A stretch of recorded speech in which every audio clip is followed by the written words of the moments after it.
Penelitian ini berjenis penelitian kerjasama dalam negeri.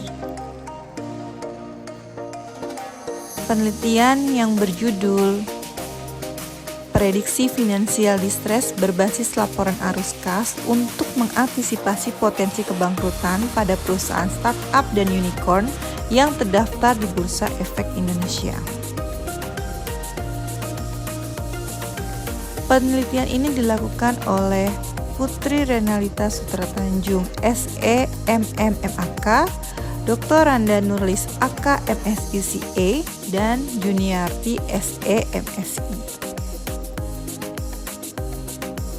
Latar belakang dari penelitian ini yaitu globalisasi dan teknologi telah mengubah ekonomi dengan pergeseran ke digitalisasi, menciptakan peluang bisnis untuk startup yang menyediakan platform berteknologi tinggi.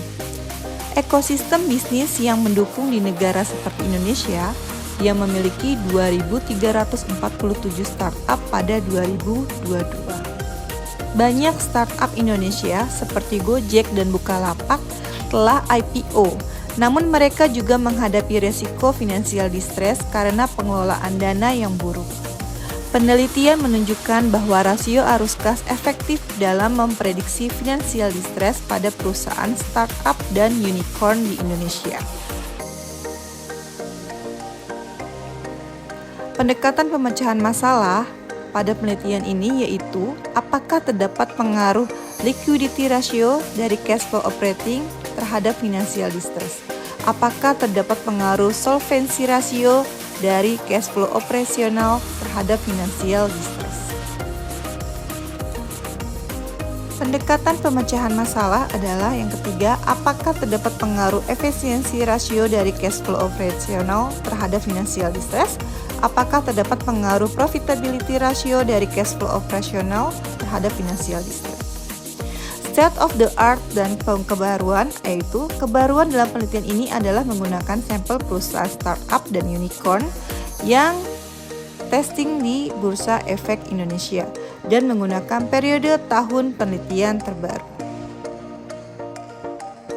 Rencana target luaran yaitu luaran yang relevan dengan proposal penelitian ini adalah artikel ilmiah.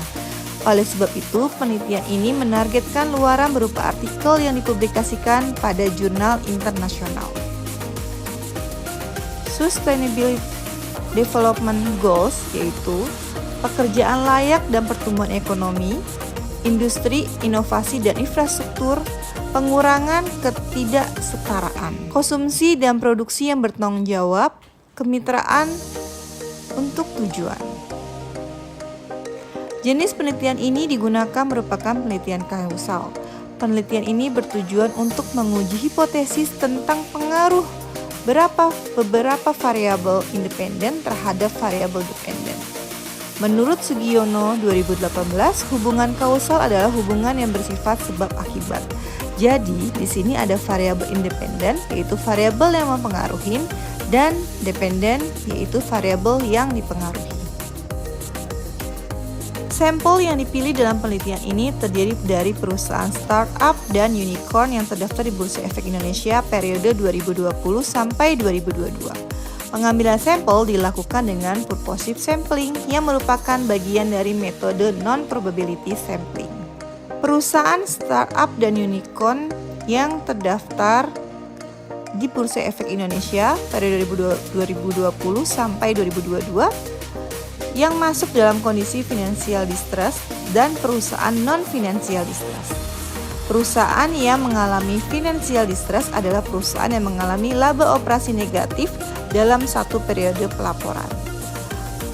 Perusahaan startup dan unicorn yang konsisten melaporkan laporan keuangan di BEI pada tahun 2020 sampai 2022. Operasionalisasi variabelnya yang pertama adalah rasio likuiditas. Yang kedua ada rasio solvabilitas, ada rasio efisiensi, ada rasio profitabilitas. Berdasarkan pada kriteria pemilihan sampel yaitu 10 perusahaan startup yang konsisten listing di BEI, maka diperoleh perusahaan sampel riset sebagai berikut. PT Bukalapak, PT Gojek Tokopedia, PT Kioson Komersial Indonesia, PT M-Cash Integrasi, PT NFC Indonesia. Yellow, PT Yellow Integra Datanet, PT Distribusi Voucher Nusantara Tbk, PT Hansel Daves Indonesia, PT Televest Indonesia, PT Digital Media Tama Maxima. Liquidity ratio mengukur kemampuan perusahaan memenuhi kewajiban jangka pendek, namun tidak signifikan dalam memprediksi financial distress. Meski likuiditas tinggi, perusahaan belum tentu bebas dari financial distress, karena faktor lain seperti pendanaan juga berperan. Beberapa penelitian menunjukkan likuiditas tinggi dapat mengurangi resiko financial distress, sementara lainnya tidak menemukan pengaruh signifikan. Solvency ratio yang mengukur kemampuan perusahaan memenuhi kewajiban jangka panjang memiliki pengaruh signifikan dan positif terhadap financial distress. Solvency ratio yang tinggi menunjukkan risiko financial distress lebih besar, terutama jika perusahaan memiliki arus kas operasi negatif, sehingga sulit mendapatkan pinjaman tambahan. Efisiensi rasio yang mengukur efektivitas penggunaan aset dalam menghasilkan kas, berpengaruh signifikan dan negatif terhadap financial distress. Perusahaan dengan efisiensi rasio tinggi lebih efisien dalam penggunaan aset dan lebih kecil kemungkinannya mengalami financial distress. Profitability ratio mengukur kemampuan perusahaan menghasilkan laba, namun tidak signifikan dalam memprediksi financial distress. Perusahaan dengan profitabilitas tinggi cenderung lebih rendah risiko financial distress, karena laba bersih dapat diubah menjadi arus kas operasi, membantu perusahaan memenuhi kewajibannya. Penelitian ini dilaksanakan dengan dosen mitra Institut Teknologi dan Bisnis Ahmad Dahlan berlokasi di Cirende. Ini memungkinkan peneliti untuk berkolaborasi dalam riset kinerja keuangan ini agar riset selanjutnya dapat memperluas wilayah objek penelitian.